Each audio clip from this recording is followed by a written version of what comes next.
History that goes back quite a way. He's prepped a car that did have some minor vibration issues yesterday. You picked it up, Lachlan picked it up, but it sounded like they got it sorted. Yeah, it's all sorted now. So yeah, we had a diff problem yesterday, which we lost a lot of straight line speed and had a lot of temp and a bit of oil floating around in the back end of the car. So lucky to just finish that race, I think, get some points, and we'll be looking forward to the Savo when everything's going well. You and me both. Thank you. Cheers, thanks. Yes, an incredible race there, and it will set the tone for the endurance a little bit later on this afternoon for our TO2 muscle cars. But let's get back into some open wheel action. The Formula V on track right now here at the Hi-Tec Auto Super Series for their fourth race. Dan McCarthy joins me back here in commentary, and I'll tell you what, they put some exciting racing on so far. They certainly have, and there's been drama already. McDonald, he won a race yesterday. He's been right in contention for victories all weekend long, but he has fallen down the back of the field. His hand was raised out of turn number one. It's clearly some mechanical issue with that car. He has fallen to the back of the field. That's real disappointment for the man who's been in great form the last couple of rounds. Won 3 races in the last 2 rounds, but his weekend, it appears, has come to an early end. Kinsella has broken away early on over a second margin over Daniel Reynolds, and it's been those two that have been the front runners in this series the last couple of years, but it's been good to see these 2 cars going with them this weekend. Porter and Haydeman, they've been really challenging. We've had some real photo finishes this weekend. The first 2 races, Matty, separated by just 600ths of a second. It was 4 wide across the line in race number 2 yesterday. And it seems to be what we expect from these open wheel races, a very even format in terms of the power to weight ratio. The tyres start to slide around, so it's really a driver's category if you want to get into it. The cars do so much, but they can be either really good at the start of the race or really sliding around really loose at the end of the race. So, you know, the drivers have to take that into their control as well and wait for their opportunistic moments. Not so much aero on these cars though, as they go down the main straight, is there? Which means that they're not going to really push those body shapes down. You can see it heavily under braking there as the nose comes right down to the bitumen, and a lot of smoke from these little Volkswagen engines. It's just what sometimes they like to do when they're wound right up, and they've been hard on them. Porter in 3rd position with a purple sector now, sector number 1. So very fast to start this lap of the race.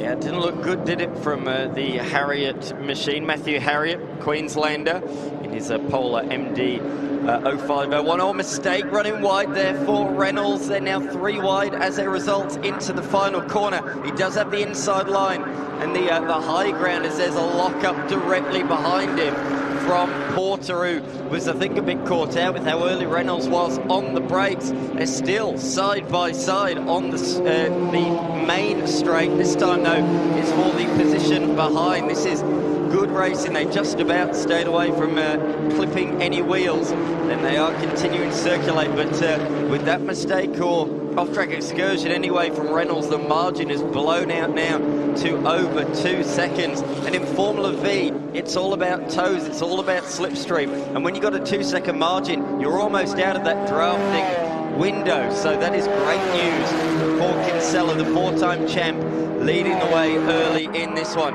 Here comes Haydeman, late on the brakes, down through the gearbox, up the inside at the turn 3 hairpin on another national champion, and it looks like he's got the nose ahead, but he's on the wrong side. The 2 left-handers here at QR, but look at this, with the toe of both of them, Porter has come up the inside, and he now moves up into 2nd position. This is classic Formula V action. Great racing action out there from our Formula Vs. To have a look at our AASA leaderboard. Kinsella in first, followed by Porter, Reynolds, Hedeman, Beeswick, McFowle, Lisson, Harriet, Lawrence and Beswick to round out our top 10 as we get another move down the inside there, and Hedeman will take a big dive and move up into 2nd position as Reynolds back at 3rd, and all this time Porter just sitting in 4th position waiting for a moment. Like you say, it's not just about getting the toe. These cars wind up. You really need to be smooth out there and continually get through these laps. You can't have the car slide too much. You don't want it where the car starts to nose over under power because you're turning so hard. And have a look at Porter in the background. He doesn't know which way to go. We've had 3 different people sitting in position number 2 in the last 3 corners. And look who's joined the fight now. The number 26 of Alexander Bezic has also joined it as they go down the back straight, 2x2, Noah's Ark style towards the turn 3 hairpin. Are we going 3 wide? Yes, we certainly are.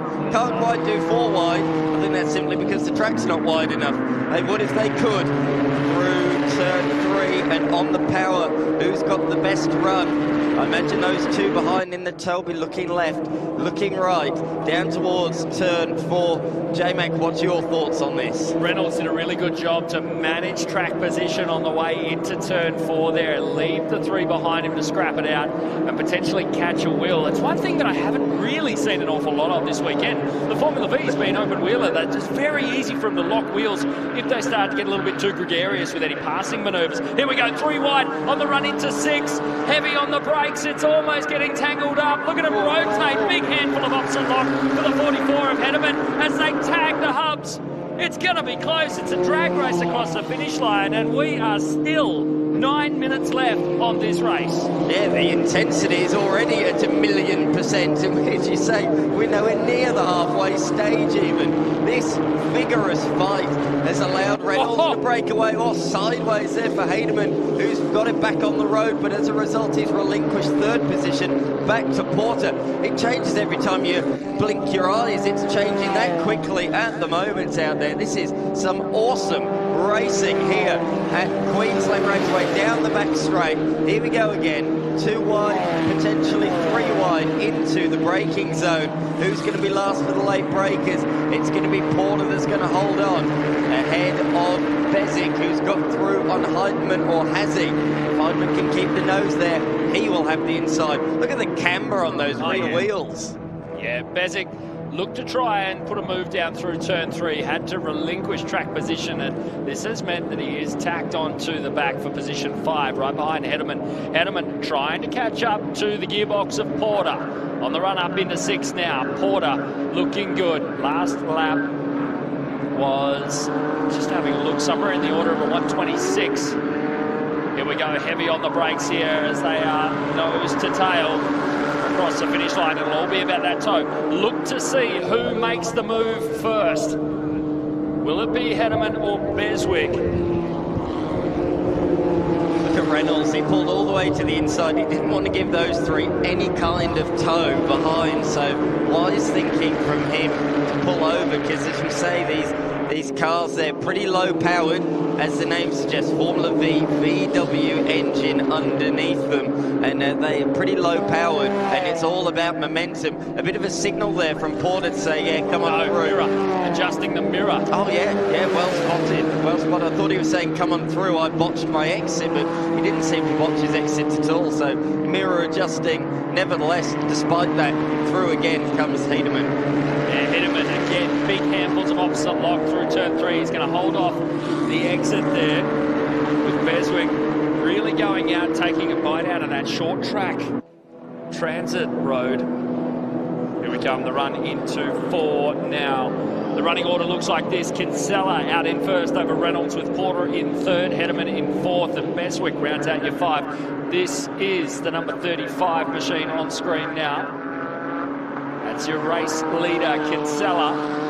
Also owns the best lap, a 125.42. Reynolds in hot pursuit in 2nd place. But I have to say, Beswick and Porter are just going toe-to-toe, lap after lap. Certainly are. They come across the line once again, side by side, back up the inside. Comes Porter. He's making his way through on the number 26 machine, the Queenslander. Of course, this is an Australian round, but there's a lot of Queenslanders a part of this field this weekend. The usual suspects are up the front: Kinsella, Reynolds, Porter.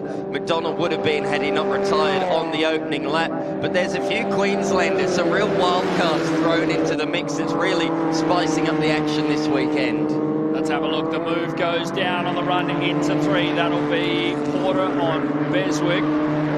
Beswick gets it out of 3. Now looking back to McFarlane and Harriet.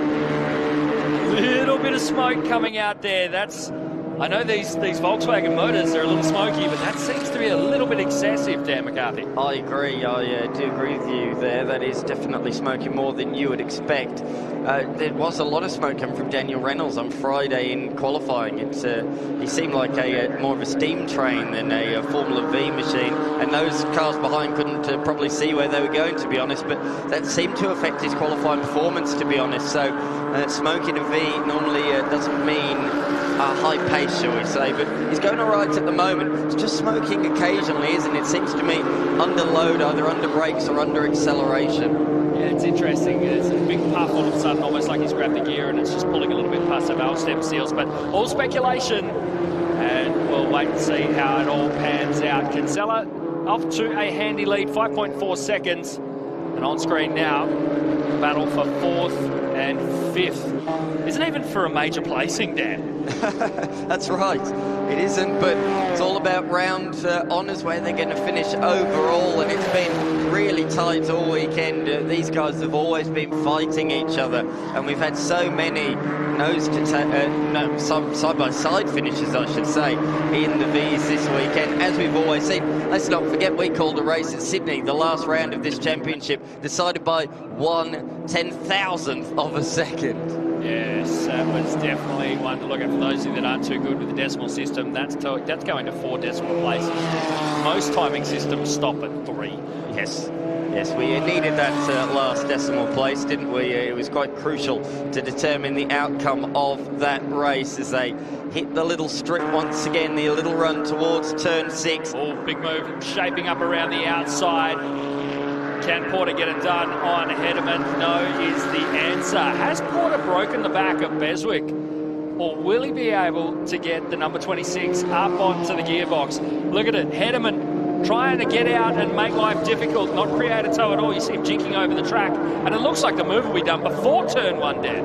Yeah, absolutely. Through he goes on the man that just set the fastest lap of the race. That just shows how important a tow is. The fact that number 44 set the fast lap of the race, but before turn 1, he's lost that position. So back to 4th for Hederman. I note that Kinsella also set an absolute blinder on the last lap as we change position once again on the strip towards turn number 3. Back up the inside comes Hederman. So, sideways again. Who's that? Problems. That's going to be McDonald in the 51 machine. That's the car that came to a stop on the opening lap. Couldn't quite tell who it was from the overhead. I don't normally see a Formula V from on top.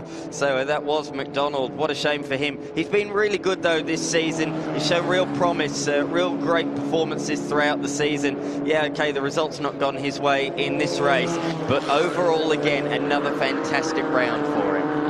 Just seeing a brilliant defence from Porter on Hederman through the turn 4-5 complex up into 6 now, and this trio still as tightly packed as ever, separated by only half a second.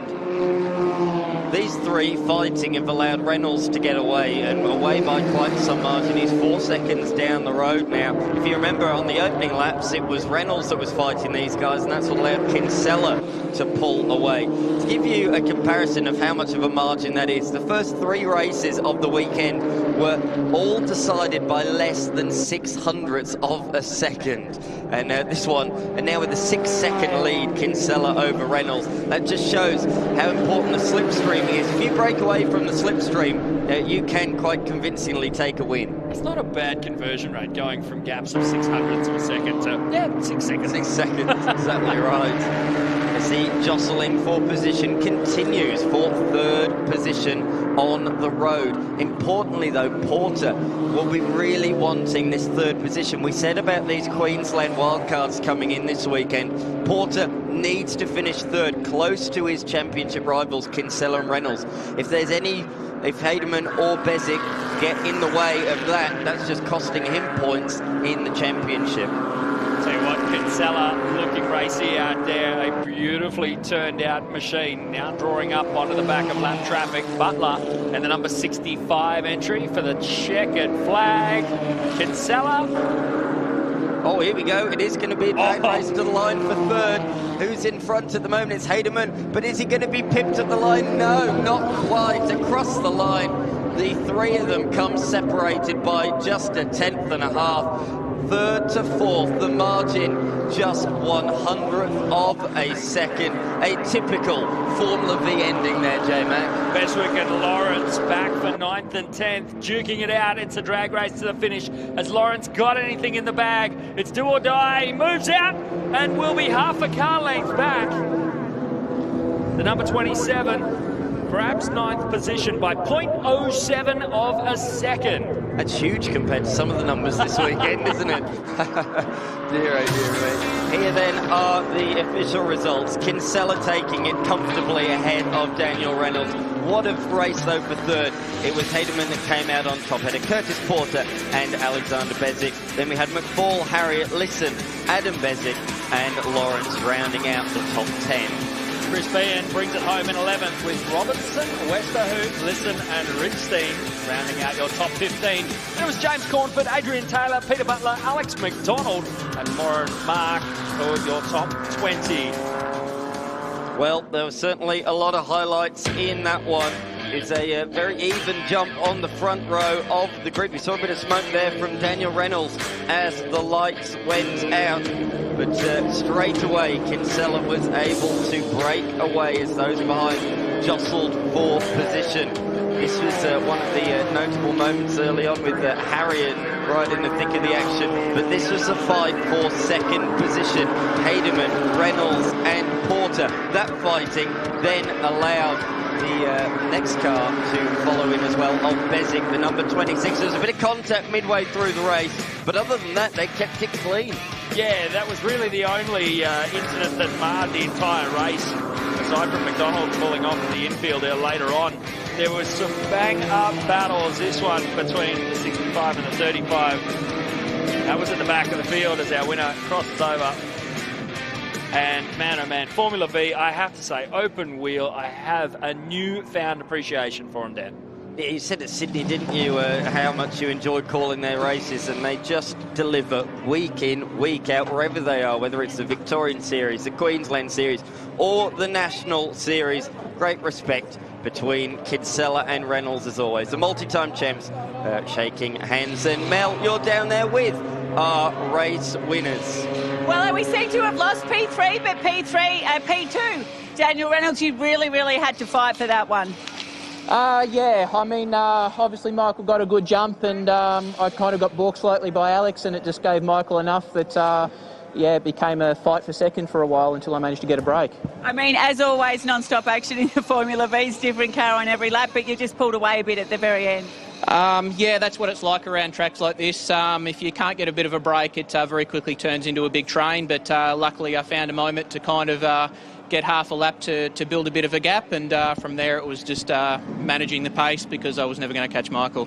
Another podium, congratulations. Yeah, that's it. No, big congrats to Michael, and yeah, thank you for Queensland for putting up a great meeting. Thank you. And our winner, Michael Kinsella. Once you break the toe, it's hard for them to get anywhere near you, isn't it? Yeah, I wasn't expecting that. Thought it'd be another bit of pack racing like the other races, but not sure what happened on the start. Got 50, 60 metres and then just kept hitting my marks and put in some consistent lap times and pulled a gap. I mean, it was all going on behind you as usual, but you were just miles out in front and kept on building on that gap. So great end to the great weekend and more points for your championship. Yeah, it was a great weekend, a few wins, and look forward to the next round. Thanks. Thank you. Well, brilliant action in the Formula V Australia Series. We're going to take a quick break. Round 4 of the Hi-Tec All Super Series. We'll be back on the other side of this.